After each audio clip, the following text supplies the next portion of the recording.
I call to order the February 11th, 2020 regular meeting of the Roseville Area Schools School Board. Mr. Clerk, would you call the agenda? Director Chu. Here. Director Johnson. Here. Chair Boguszewski. Here. Director Shaw. Here. Treasurer Goggins. Here. Clerk Anderson. Here.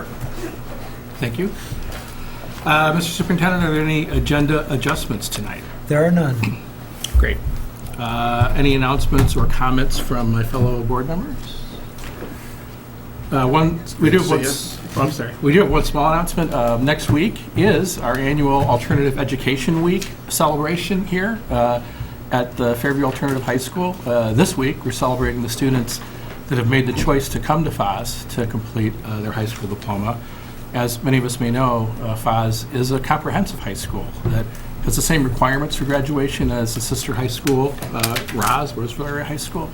And the curriculum at FOS is delivered in an alternative manner with extended class times, shorter grading periods, intervention systems, an advisory program. There's a work experience component and really much more to help the kids that really need that alternative environment. So historically, the kids there do see increased success on their pathway to graduation because of that. So we joined with our FOS leaders and teachers in celebrating this week those who have chosen to go there, and next week our annual Alternative Education Week celebration. Thank you.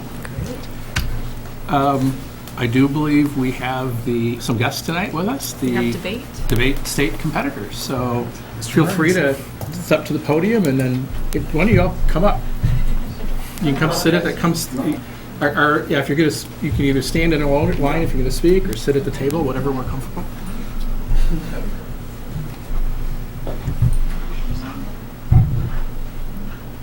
So maybe I'll have the students introduce themselves. I'm Greg Martinson, head debate coach for Roseville High School, have been for 14 years, and I start with Michael. Yeah. I'm Michael O'Neill. I'm a sophomore. Gabriela Forsnito, senior. I'm Sebastian Helgeson, a junior. Colton Vu, senior. Tank Wallen, sophomore. And all of these students, plus one of our LDers, qualified for the state tournament this year. They all had a really great experience all year long, and I'm just super proud of these kids. Great. So I guess debate is an activity that really gives kids an opportunity to have their voices heard.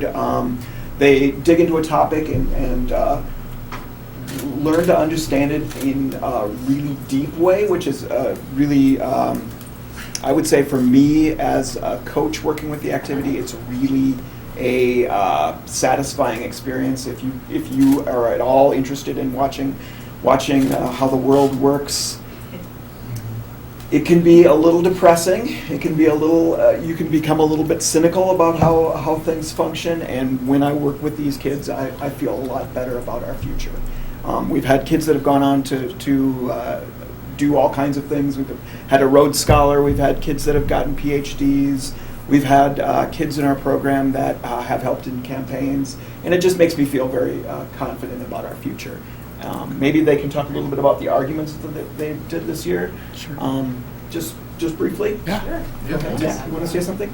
So the general team affirmative was about, the topic this year was about whether or not we should continue certain international sales of arms. So the team case was about continuing sales of arms to Colombia. That was the case that we generally ran as a team if we needed one, and I know one of our teams, Sebastian and Gabby, ran that regularly every round.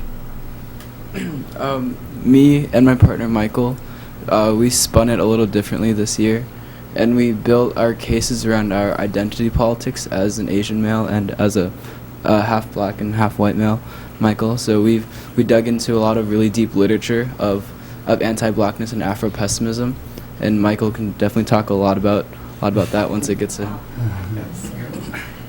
Gabby and I, for a negative argument, ran a philosophy about how the media shapes the way we perceive the world and how we perceive information itself, and that was a really interesting thing to tie into international relations.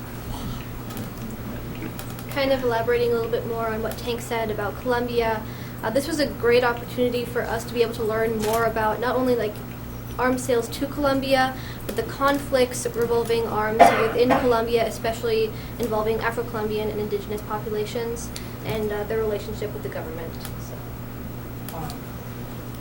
So yeah, like my partner said, we built our cases around our identities. So all year long we ran a case called Anti-Blackness, which is basically saying how the U.S. government societally is against black people and the struggles they face within the system, and the struggles they face concerning arms sales across the world. And so I was able to learn a lot about the discrimination that, half of me faces, I guess, and, how black interacts with the government. So that was cool. So, sorry, where are the seniors? 2 seniors, where are you guys going next year? U of M. Undecided. Question. Okay, so how many years have each of you been in the Bay? I've been in debate all 4 years. Just 2 years, my freshman, and then this year. Okay. 3. And sophomore 3. 3 years, freshman to junior. And Sebastian will be our captain for the debate team next year.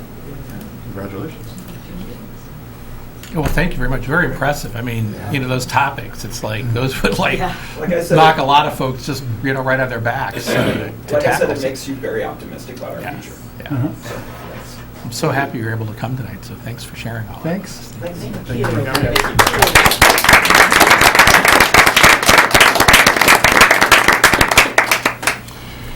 Michelle, do we have any community input tonight? We have none. Great, then I would entertain a motion for the consent agenda. So moved. Second? All in favor of passing consent agenda, say aye. Aye. Any opposed? Consent agenda is approved. Kitty, could you read the gifts for this session, please? We'd like to thank the Emmett Williams PTA for funds for field trip use at the Emmett Williams School. Edgerton received 2 gifts, one from the Edgerton PTA, funds for a field trip, as well as from the Kiwanis Club of North Suburban, which was funds for a reading oasis. Parkview Center received funds from the Minnesota Institute of Arts for field trips. Roseville area schools generally received a number of funds from the Raptor Technologies for EchoDot for classroom use, from Premier Bank funds for Roseville area senior program. The Falcon Heights Lauderdale Lions Club provided pool table recovering for the senior program. St. Michael's Lutheran Church provided funds for Meals on Wheels. And Alina Health Community Engagement provided bike helmets for the bike rodeo and safety events. So thank you to our generous community. As always, we are extremely grateful for their gifts. Thank you very much. With that, we'll move to our reports and non-action items. First up, Sherry Thompson, our Director of Business Services, will give us an update on our construction and remodeling project. Sherry, Yes, welcome. good evening. We have reached a milestone. We are nearing the end of our the bidding process on all of our projects. We have actually began bidding. It'll be almost 2 years ago that we started the bidding process. We are halfway through our actual construction projects. On your consent agenda earlier this evening, there were a couple of bid items on there. The first one being some rebids for construction at the Fairview Education Center. If you recall, that project was originally bid, you accepted those bids a month ago. But we did have 5 different work scopes that we had not received bids on, so we put those out for bid again, or we actually rebid 4 of them. One of them we did not, that was our window shades, because the cost of that is below the bidding amount, the required bidding amount, so we'll just go out and get quotes on those as we near the end of construction. We also rebid the asphalt. That was in the original bid packet, but there was some discrepancies in some of the bid specs. So we put that out for bid also. One item, we had fluid applied flooring. That bid, we had actually recommended that you reject that. That was a project, it was just being applied in our boiler room, and it came in at about 5 times what we had anticipated for the budget. And our building engineers decided that just a concrete floor works just fine for them. So I am happy to report that overall, the bids on this project for, on the Fairview project with a rebid, were about $240,000 less than what we had budgeted, so that's great news. I'm cautiously optimistic on all of our projects because, as I said, we're like halfway through the construction process. So we will continue to revisit where we're at on our budgets. And you know, we do have a lot of remodeling. Things have been going well, but we have a lot of remodeling that we're doing at the high school. So that always makes us a little bit more cautious on what we may encounter there. But that's gone really well. I think the other item that we had was the board has talked a lot about the Parkview Center School, the pool. There was a lot of discussion about what we would do with the pools from the original work scope on the remodeling. I think we have come to a really good resolution on that in working with the swim club boosters. We also on the consent agenda was redoing the diving well at Parkview. Our bid on that, we only did have one bidder, and we did ask some of the contractors on that, or I had asked Kraus Anderson about that. And they weren't real surprised because it's, number one, it's so specialized, and a lot of these contractors have work. They're like a year or two out in scheduling. They felt that maybe the timeline was a little bit ambitious. Also, this is another remodel project versus new construction. And a lot of the work that's being done in there, they can't bring their big equipment in, so it's a lot of handwork. However, we have a great contractor that comes highly recommended. They have an office here and then they have an office in Maui, and I'm willing to check the office in Maui for references. But they do a lot of specialized contract work, a lot of civil work. They've done pools, they've done water parks, actually here in Minnesota. The bid on that was about $887,000. It was about $77,000 higher than what we had anticipated, but again, you know, we've done well in some of our other biddings, so we've just shifted some of those dollars, and we're scheduled to start that in March and have that completed this summer. In addition to the painting, the lighting, some indoor air quality improvements in the pool area, and then some ADA improvements to locker rooms. So I think overall, I think that we're coming to a good resolution on that as well.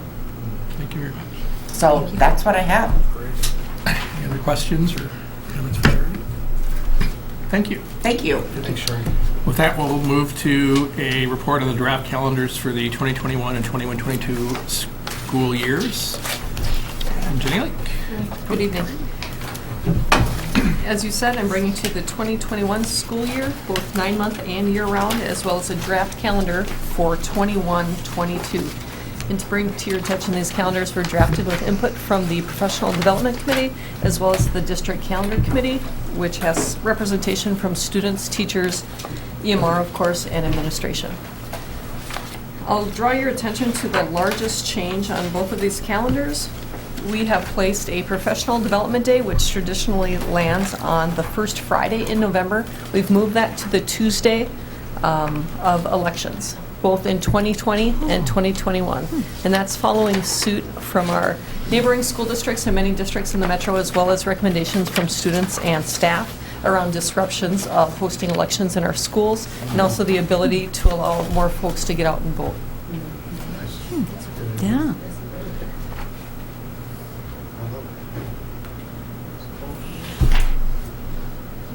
And then the process is we'll formally, these will be brought to us for formal approval at some subsequent meeting. Correct. Thank you. Yep. Any other questions, thoughts? Thanks. Thank you. Yep.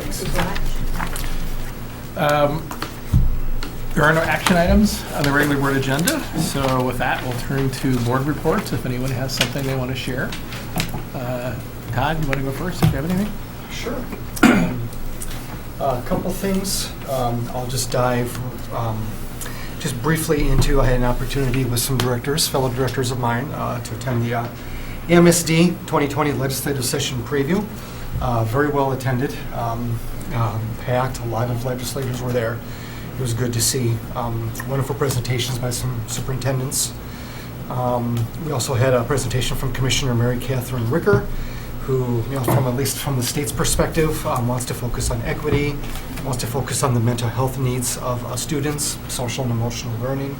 Then we had a great legislative panel, a couple of representatives and a couple senators who are on the various Senate and House education committees. One of the things that I'll just touch upon, and you two may mention something similar, but I did like hearing about, we were kind of reminded that there might be one-time, it's a bonding year, so it's not technically a budget year, but there might be one-time funds.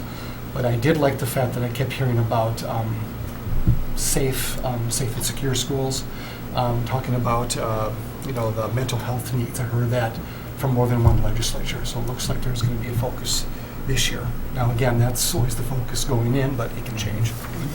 But I thought it was very well attended.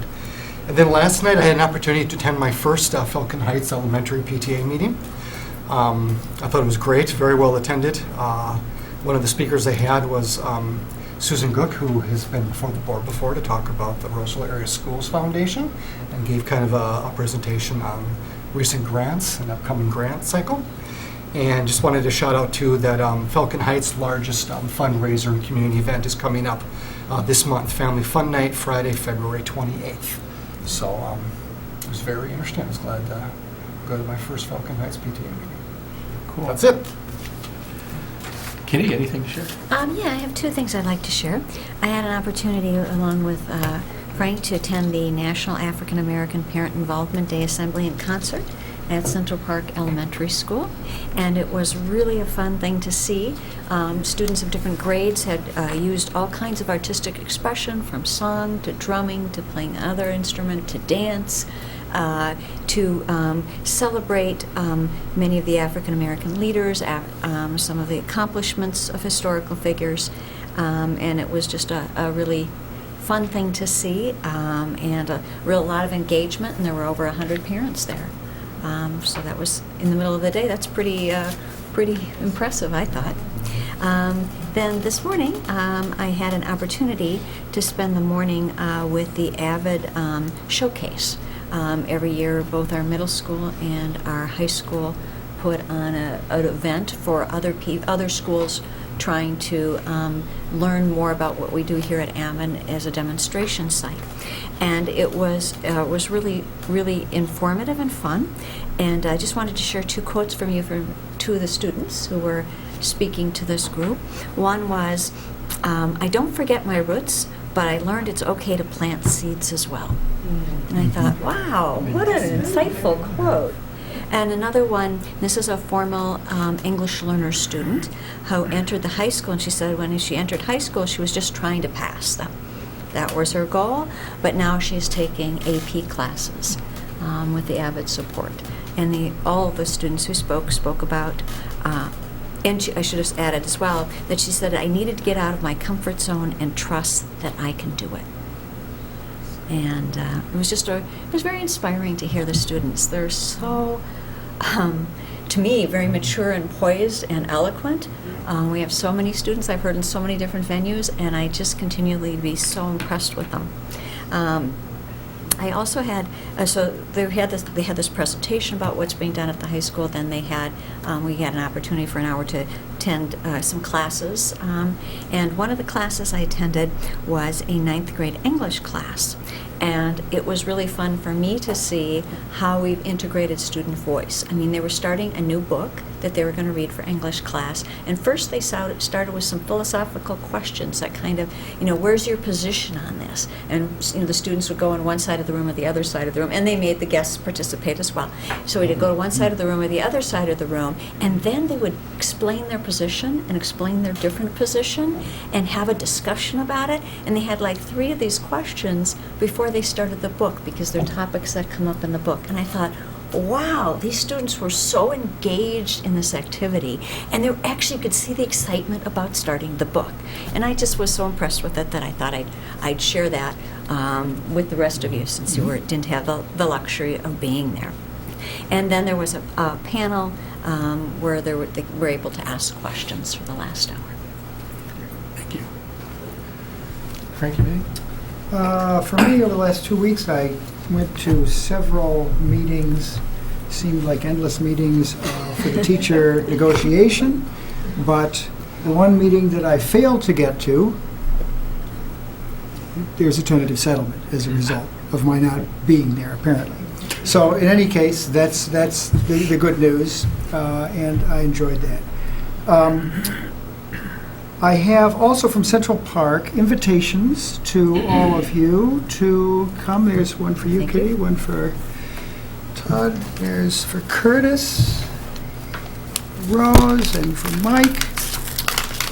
Invitations to participate in the Read Around the Park at Central Park, which is happening on the last day before spring break, the Thursday, I think the 5th of March. I've done this several times, and I encourage anyone who can make the time to do it, to do it. They're going to be reading stories. One of the stories is about the Hidden Figures women. Another of the stories is exploring math. And so it's a math-themed read around the park this time around. And so I encourage anyone who can come. So the student council has made these invitations. They spent quite a bit of time doing it. You want to see a little bit of student voice there? Yes, it's lovely. It's even illustrated. I know. Yeah, oh yeah. And they're individualized. Right? Absolutely, that's right. Frank did that, though. That's right.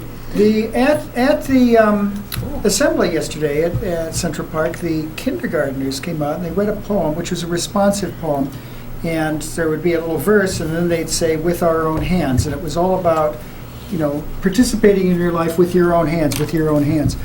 And it was all with our own hands, but then the last one was with your own hands as an invitation to the audience that we're going to make things better in this world with our own hands. So here's an invitation that will help to, with your own hands, with your own voice, to make something better. Cool. Thank you. Rose, anything from you? I attended the AMSD first time. I mean, I've actually gone to some of those meetings more as playing another hat. So it was kind of the first time being a school board member attending an AMSD meeting. So that was very, very good to reconnect with some folks and really understand the launch of kind of the legislative issues and challenges and ideas that were presented. So I was very happy about that. The only thing I'll share, and that's what I was looking for, I don't know whether I'll be able to find it. You're all invited, and I haven't sent out the invitation for all of you. So it's tomorrow. I work with Youth Prize, and we have a project that we've done for 5 years through the National Social Innovation Fund that no longer exists. But we finished the project, and we're going to continue. And the project has to do with connecting young people who are disconnected from school and work. So these are older kids that we oftentimes get marginalized, or they are running into the system, whether it's foster care, the criminal justice system, drugs, chemical dependency. And this project has been amazing to invest in organizations that work with them. And what mentoring is, the result is very clear, what mentoring is able to do to help these young people dream again and feel like they have hope for the future, even though the system has failed them. So it's tomorrow at Midpoint Center, right behind the Allianz Soccer Stadium. Is that how they say? Is that say that right? Allianz. Yeah. And it's at 11:30. Yeah. So it's going to be a great event. I can probably report that out again and see how that goes. Yeah. So. Thank you. Curtis. Cool. Okay. Yes, love Read Around the Park. You'll be there. I've done it for the last 2 years. Okay. Oh, Okay. So March 5th, right? March 5th, yes. Unless something comes up, I will be there. The only thing I'll add about the legislative preview is, again, really great to have people there. Our our local reps, Representative Kelly Mueller, Senator Chuck Uyghur, Senator John Marty, of course, Mary Catherine Ricker, were there. Panel discussion that you referred to, we had Representatives Sandra Erickson, Charlie O'Keefe, and then Senator Uyghur and Carla Nelson laid out their priorities. They more or less align. Had the and Superintendent Sekola was there too. So was able to attend the first in the 5 Unstuck series. And if you didn't attend the first one, it's okay. You can attend the next one, which is February 27th. It's basically, if you don't know what it is, it's a group of adults meet monthly for personal growth, meaningful connections, and just fun. And we all had a lot of fun. I'd like to, personally thank Jamie Johnson, Karen Schaub, and of course Leaders in Training, who made that evening very special. And again, Dr. Scully was in attendance and a full participant in everything that was going on. It was a very cool experience. The next one's on the 27th at 6:30, I believe. We're going to go musical. Suburban, we attended the Suburban East Conference Music Festival, yearly festival, where they basically they pull band, orchestra, and choir members from Creedon-Durham Hall, East Ridge, Forest Lake, Irondale, Mountains View Park, Roseville, Stillwater, White Bear Lake, and Woodbury, and mix them for a day or so, and then they have to do a concert. And they are really impressive. So really happy I was able to attend that. They had all 3 groups on stage at the same time, and they each performed separately, and at the end they did a combined performance of American Beautiful, just gorgeous stuff. Yesterday, Jazz Night Out, a little different spin. Typically great music, but very, very long, 3 to 4 hours. They shortened this one, so it was only 2 hours. But had a guest trumpet player, Adam Meckler, and he worked with the 3 jazz bands at Roseville Area High School specifically, and sat in as a guest soloist on their performances. And it's always fun to watch how students react when they're performing with a professional. I mean, we have a phenomenal music program, but everybody's game rose when he came on. If you didn't get a chance, CTV did record it, and it is actually it's on their Facebook page right now, and you can go to their website and get a digital copy. Also,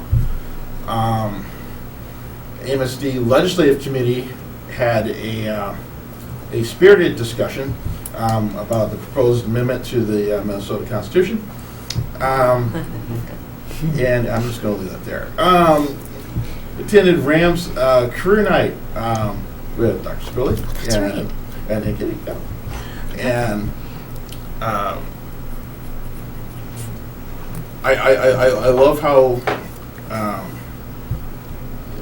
these different groups take something that works and then they're always kind of tweaking it, making it, trying to make it better. So there was a pre-meal of pho and chili. Not combined. You got to choose one, but really good. And then everybody went to the Rams Media Center, and you got to talk to a ton of different people about their careers. Really could not make the entire circuit in the time that I was there, and so Katie and I were going around. And talking to different folks, and the really cool thing about it, as we were listening to the kids talking to these entrepreneurs and just an incredible range of careers, is that they spend a lot of time on, it was less about, well, what degree do I need? It was more about what's the personality type? What do I have to be interested in to do this well? And those were some very insightful questions that just kept coming up, and everybody was very good about answering those. So looking forward to next year. Got to attend the African American Parent Involvement Day. ROS, which was held at Cedar Home Golf, and that was actually my first time attending one ROS. So I'd like to thank Principal Hester and Anthony Anderson for putting that on. It was a really great. It was a really great program, and I wish I could have stayed for the entire thing, but I had to go to Jazz Night Out. So. Almost there. Roseville. My last Roseville cheer report for the year. Roseville cheer went to state, came in 5th place in game day cheer division. It was a long season, but good season for them. So congratulations, Roseville cheer. And I'd also like to take this last opportunity to congratulate a former Roseville Area School principal, assistant superintendent, Dr. Stacy Stanley, associate superintendent for Eden Prairie Schools. She's received the 2020 Minnesota Association of School Administrators Outstanding Central Office Leadership Award. She received that just a couple of days ago. So she was principal when my kids were at M.B.T. Williams, and I know this was, I'm not surprised she got this. So that's all I have. Cool, thank you. So I actually have nothing to add to all the wonderful things you all have done. So I think with that, I know we have a study session in a little bit, but concluding our business for the regular meeting, we'll adjourn and reconvene in, say, 10 minutes for the study session. We're adjourned.